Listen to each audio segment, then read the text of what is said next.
alam niyo po siyempre, sa mga Pilipino na nabuhay noong panahon ng, pamumuno ng Pangulong, Ferdinand Marcos Sr. Alam na alam niyo naman 'yan na ang agrikultura ang, isa sa mga tinutukan talaga ng ating, dating pangulo. Talagang, champion of the farmer siya, talagang kung ano yung mga maganda para sa agrikultura, 'yan ang kanyang, inuuna, tinututukan, pinaprayoridad. Ngayon gano'n din si PBBM. At eto nga po, etong si PBBM, eto 'to panoorin natin, eto ano 'to, 3 years ago sinabi niya 'to. Malaking problema talaga itong presyo ng urea, ng fertilizer, dahil tumaas talaga ang presyo ng langis. Sumama na rin dyan yung pagtaas ng presyo ng natural gas. At yung natural gas, dyan nanggagaling yung ammonia na linalagay sa urea. Kaya nagtaasan talaga lahat ng presyo. Kaya naman tayo, naghahanap tayo ng tinatawag na non-traditional. Yung mga iba't ibang bansa na hindi naman nating iniimporta noon ay linalapitan na ngayon natin at baka sakali makabili tayo ng fertilizer na mas mura. Kaya merong mga usapin mula sa DTI at saka sa mga fertilizer trader ngayon na para makontrol natin ang presyo ng urea. Kaya parte ng gobyerno, ang ginagawa natin ay kinakausap natin ang mga kaibigan natin, mga iba't ibang bansa. Dahil pagka government to government ang naging trading ng fertilizer, mas nakakamura ang gobyerno. Mas mura ang ating pwedeng ibigay na presyo para sa ating mga farmer. Kasabay na rin dyan ang pag-issue ng DBM ng ating e-voucher. Kaya niyo aking sinasabi na nagtutulungan ng private sector, nagtutulungan ang gobyerno para naman mas makamura ang farmer at kahit papano merong kinikita. Yun. O, 'di ba? Ano pa lang 'yan, plano pa lang 'yan ni PBBM noong, siya po ay, alam ko panahon pa 'yan ng kampanyahan, yung video na 'yan. At may ano na talaga si PBBM, plano niya na talaga na mapabuti ang buhay ng ating mga magsasaka. Ayan, at, eto nakalagay dito, binahagi ni President Bongbong Marcos ang presidente na si BBM dito, August 15, 2022 pala ito binalita. Ayan, binahagi ni President Bongbong Marcos ang ilang plano para tugunan ang mataas na presyo ng fertilizer, kabilang na ang paghahanap ng non-traditional source of fertilizers at government to government deal nang sa gayon ay mas mura ang maibibigay na presyo sa mga magsasaka. So etong si PBBM, ilang buwan pa lang siyang, nakaupo, yan na yung plano niya para sa mga magsasaka at para sa mga nasa farmer, nasa agriculture sector. Eto pa, SONA ni PBBM. Sa tungkulin, kagad pinulong ni Pangulong Ferdinand Marcos Jr. ang mga opisyal ng Department of Agriculture upang alamin ang sitwasyon at ilatag ang mga plano na nais niyang matugunan, lalo na't may nakaambang krisis sa pagkain. Nais ng Pangulo na mapalakas ang produksyon ng sektor ng agrikultura sa bansa sa halip na umasa na lamang sa pag-aangkat o pag-i-import. Partikular na ang pagpaparami sa ani sa palay at mais. Gayon din sa mga alagang hayop tulad ng baboy at manok. Sa ganitong paraan, may sapat na maihahain na pagkain ng bawat Pilipino sa presyo na abot kaya ng bawat isa. Subalit malaking hamon ngayon ay ang mataas na farm inputs o laki ng gastusin ng isang magsasaka para makapagtanim o kahit mga mangingisda na gumagamit ng krudo. Halos dumoble na ang presyo ng produktong petrolyo. Maging ang abono o fertilizer ay doble hanggang triple na ang presyo. Iniinda rin ng magsasaka ang mababang bili sa kanila ng palay tuwing anihan. Yun. Kaya't kung di kakaunti ang kita, ay halos tumatadla lamang sila. Problema pa rin sa ilang bahagi ng bansa ang African swine fever at avian o bird flu virus. Kaya't mayroon na hanggang ngayon ay hindi pa nakababalik sa pag-aalaga ng mga baboy at manok. Apektado na rin ang supply ng itlog sa ilang lugar dahil mataas na ang halaga ng mga patuka o pagkain ng manok at nababawasan na rin ang nag-aalaga. Sa ngayon, ilan sa hakbang na ginagawa at gagawin ng Marcos administration ay paglalaan ng mas malaking pondo sa Department of Agriculture para sa mas epektibong pagpapatupad ng mga proyekto nito. Nagbigay na rin ng direktiba si President Marcos sa mga opisyal ng DA na magsumite sa kanya ng kanilang mga rekomendasyon. Pinare-revisan na ni President Bongbong ang rice tariffication law. Sinasabing medyo naging stable daw ang supply ng bigas sa merkado dahil dito. Subalit, hindi pa rin ito napababa ang presyo ng bigas sa inaasahang presyo. Isinisisi rin ng mga magsasaka ang pagbaba sa farm gate price o presyo ng pagbili sa kanila ng palay dahil sa pagbaha ng imported na bigas dulot ng RTL. Kasama rin sa pinag-aaralang baguhin ang mandato ng National Food Authority o NFA. Isinusulong din ng Pangulo ang government-to-government talks para sa mas murang pagbili ng fertilizer sa ibang bansa. Nakahanay na rin sa plano ang pagbibigay ng subsidiya sa abono, binhi at iba pang farm inputs, pagbuhay sa masagana program at kadiwa stores. Inihahanda na ng DA ang master plan para sa farm-to-market road o ang pagsasaayos ng mga kalsada na dinadaanan sa pagbiyahe ng mga produktong agrikultura. Sa ngayon ay mahigit sa 38,600 kilometers pa lamang ang nalalagyan ng farm-to-market road, habang mahigit sa 73,000 kilometers pa ang dapat na malagyan ng FMR. Ang Technical Education and Skills Development Authority o TESDA ay nagbukas naman ng 50,000 scholarship para sa mga nais kumuha ng kursong may kinalaman sa agrikultura. Malaking hamon rin sa Pangulo ang pagbuwag sa smuggling ng mga imported na gulay sa pamilihan. At di umano'y pagkakasangkot ng ilang opisyal ng Department of Agriculture dito. At ngayong unang State of the Nation Address ni Pangulong Ferdinand Bongbong Marcos Jr., nakabang ang ating mga kababayan sa iuulat sa bayan ng pinakamataas na pinuno ng pamahalaan. Umaasang maririnig ang tugon sa kanilang mga pangarap. Ang pangarap ko nga bilang mangingisda na magkaroon ng sariling bangka sa paghahanap buhay ko po sa laot. Bilang isang mangingisda po, pangarap ko magkaroon ng sariling lambat. The role of agriculture cries for the urgent attention that its neglect and misdirection now demands. Food self-sufficiency has been the key promise of every administration. None but one delivered. Food sufficiency must get the preferential treatment the richest free trade countries always gave their agricultural sectors. Their policy boils down to don't do as we do. Do what we tell you to. I am giving that policy the most serious thought if it doesn't change or make more allowances for emergencies with long-term effects. Ang pangarap nyo ay pangarap ko.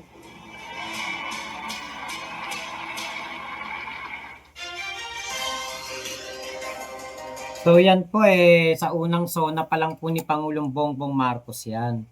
Ngayon po ay pinatupad niya na po ang EO 100 at EO 101. Mga mahalagang ano po yan, executive order na talaga po makakatulong po sa ating mga mangingisda, magsasaka at mga nasa sektor po ng agrikultura. Lahat po ng nandiyan sa sektor na yan ay mapapakinabangan o matutulungan po nitong EO 101 and EO 101. Yung EO 101 nga po, pagtatakda ng Department of Agriculture ng presyo ng palay na bibilhin ng gobyerno. At yung EO 101 naman, pagpapalakas sa sagip sa kung saan buong gobyerno ay susuporta sa mga magsasaka at mangingisda. Ngayon po, mayroon po kasi ako nakausap na magsasaka dito sa may lugar namin at napakababa po binibili ang kanyang palay. At ang tingin ko ito po ay hindi po under ng gobyerno kasi ang yun nga pong EO 100 ng ating Pangulo ay magtatakda sa Department of Agriculture ng presyo ng palay na bibili ng gobyerno na hindi lugi at hindi rin po kulang sa kanilang kumbaga yung patas na pagbili po ng palay, yan po ang isa sa katuparan dito po sa EO 100. Ito po. Okay, ito panoorin po natin tong ito. Bigat, di ba? At yung pag-asa na dala nito. Okay, so para maintindihan natin, alam nyo, para sa napakaraming Pilipinong magsasaka, ang bawat anihan ay parang isang sugal. Kahit gaano pa kasagana ang ani nila, madalas, talo pa rin sila pagdating sa presyo. Pero, Ay, shoutout kay Ate Virgie Badjola. Hello po. At Ate Gemma Kilitoy. Ayan, hello po. paano kung may dalawang bagong pulisiya na nangangakong babaguhin ang sistemang yan? Tara, himayin natin. Hindi na bagsak presyo. Hindi na lugi. Yan. Yan ang simpleng pangarap ng bawat magsasaka sa Pilipinas. Isang maikling pangungusap pero ramdam mo yung bigat, di ba? At yung pag-asa na dala nito. Okay, so para maintindihan natin yung solusyon, syempre kailangan muna nating balikan yung mesmong ugat ng problema. Yung tinatawag nating hindi patas na ani. Ito yung parang ang weird na cycle, di ba? Isipin nyo, the more they produce, the less they earn. Habang mas sagana ang ani, mas bumababagsak ang presyo. Isang malupit na kabalintunaan na paulit-ulit na lang na nangyayari tuwing anihan. 14 na piso. Okay, tandaan nating mabuti yung numerong yan ha. 14 na piso kada kilo, yan yung average na gastos o puhunan ng isang magsasaka para lang makapag-produce ng 1 kilong palay. Ngayon, eto yung masakit na katotohanan. 8 hanggang 10 piso kada kilo. Ito yung presyong binibigay sa kanila ng mga trader kapag kasagsagan ng anihan. So, do the math. Puhunan mo, 14. Benta mo, 8. Grabe yung lugi, di ba? At ano ang resulta? Isang cycle ng pagkakautang na sobrang hirap takasan. Sa bawat anihan, imbes na makaahon, lalo pa silang nababaon. At dahil sa krisis na to, sabi ng gobyerno, teka muna, kailangan na nating kumilos at kailangang mabilis. At dito na nga pumapasok ang solusyon. Isang pares ng executive orders na nilagdaan noong October 25. Gusto ko silang tawaging policy twins. Parang kambal sila. Kasi dinesenyo silang magtulungan para sabay na supuin yung problema. So, ito yung game plan. Yung EO 100, yan yung kalasag, pangdepensa. Siya yung magpoprotekta sa kita ng mga magsasaka. Sa kabilang banda, yung EO 101 naman, yan yung katuwang, pang-opensa. Siya yung gagawa ng mga oportunidad. Magka-partner sila. Sige, isa-isahin natin. Okay, unahin natin yung depensa. Ang EO 100, yung kalasag na idisenyo para maging pader laban sa bagsak presyo. Ano ba tong EO 100? Well, sa madaling salita, nagtatakda ito ng isang floor price. Isipin niyo to bilang isang safety net. Ito yung pinakamababang presyo na pwedeng bilihin ng palay. Bawal nang bumababa dyan. Period. So paano to gagana sa totoong buhay? Una, ang Department of Agriculture o DA ang mag-aaral at magtatakda ng floor price. Kung yung mga private traders ay ayaw bumili sa presyong yon, boom, papasok ang gobyerno. Sila ang bibili. Sila yung buyer of last resort. Malinaw na pananga, di ba? Siyempre, hindi sapat na depensa lang, di ba? Kailangan mo rin ng opensa. At diyan napapasok yung kakambal niya, ang EO 101, na lumilikha naman ng isang garantisadong merkado. Ito, ang galing nito. Ang sinasabi lang ng EO 101 ay, hoy, buong gobyerno, lahat ng ahensya at LGU, kayo na ang direktang bibili ng produkto mula sa ating mga magsasaka at mangingisda. Ginagawa nitong pinakamalaki at pinaka-reliable na customer ang buong gobyerno. Ang ganda ng epekto nito, isipin nyo, wala ng middleman. Ang ani mula sa bukid, diretso na sa mga school feeding program. Yung gulay, diretso sa mga pampublikong ospital. Ang isda, diretso sa relief operations. Mas malaki ang kita para sa magsasaka at baka makatipid pa ang gobyerno. Talagang win-win situation. So, maganda ang plano sa papel. Pero ang pinakamahalagang tanong, paano ba talaga ito ipapatupad? Ano ang mga konkretong hakbang? Well, mayroong silang step-by-step plan. Una, may komite na magbabantay sa presyo. Pangalawa, may mga sagip sa kadesk na magsisilbing tulay. At pangatlo, may direktang utos sa lahat ng ahensya na sumunod at direktang bumili.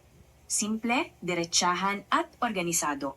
At para masigurong hindi ito mauwi sa wala, may mga support system pa. Pwedeng gamitin yung mga basketball court at gym bilang imbakan. May isang council na tututok sa implementasyon. At ito yung pinaka-importante, may parusa sa mga bibili ng mas mababa sa floor price. May ngipin yung batas. Pero alam nyo, lahat ng ito, ang floor price, ang direct buying, hindi lang to para sa mga magsasaka.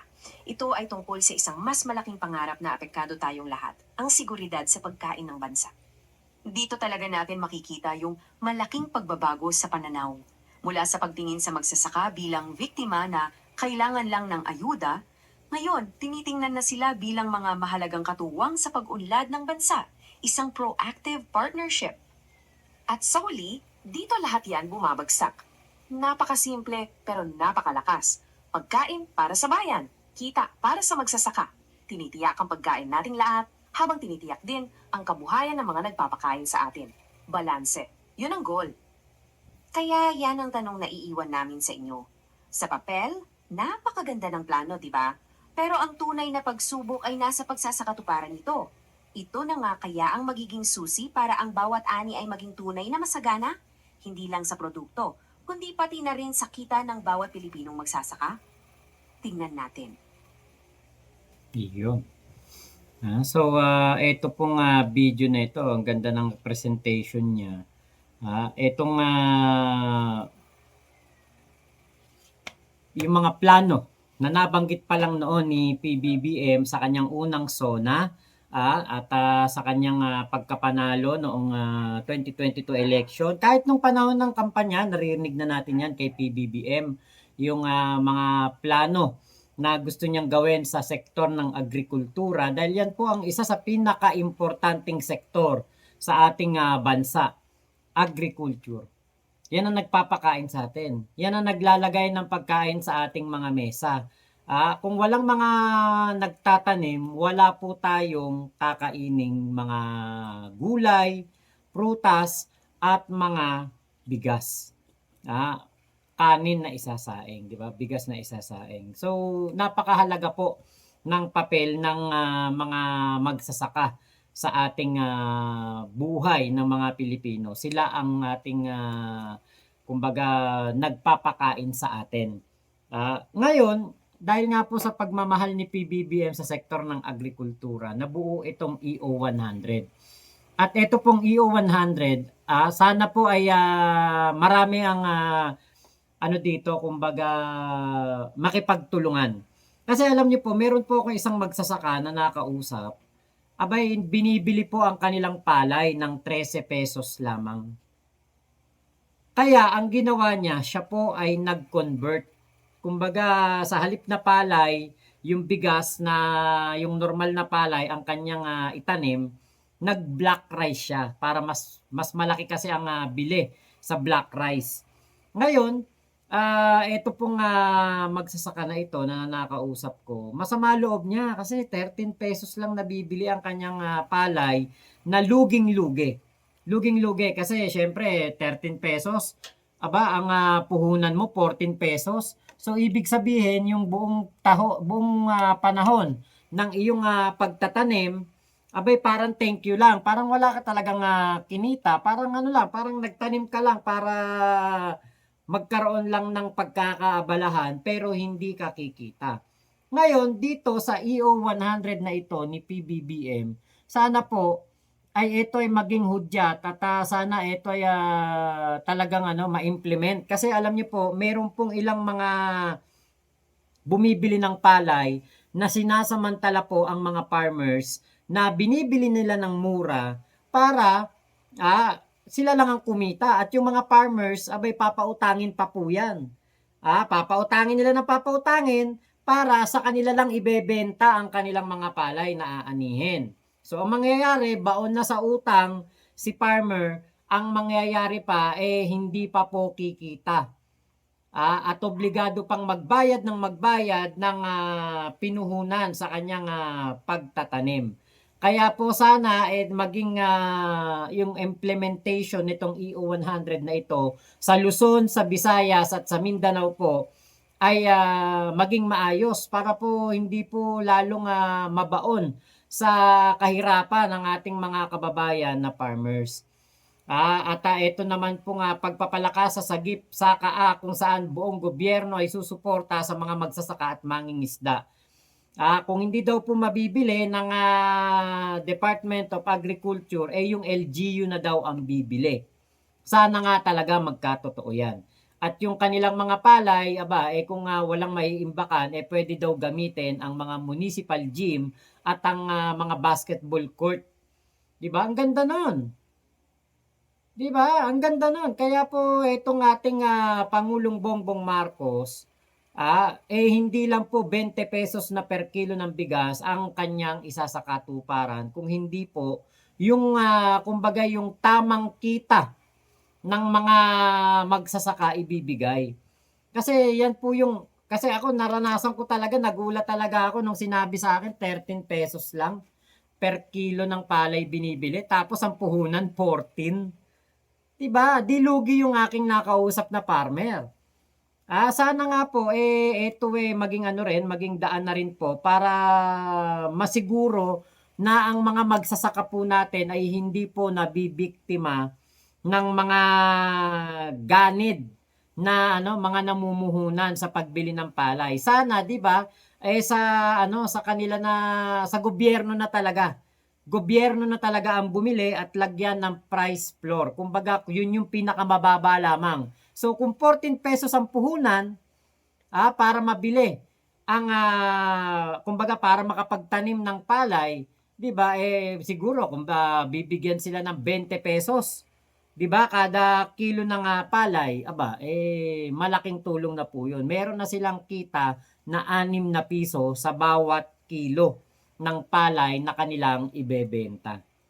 Kasi katulad nun yung 20 pesos per kilo ng bigas, kaya naman dahil nga po kung talagang pupursigihin at magtutulungan ang mga ahensya ng ating gobyerno, talaga pong marami po talagang mabibigyan nitong 20 pesos per kilo ng bigas at nagawa naman na ng ating Pangulong Bongbong Marcos, hindi po imposible.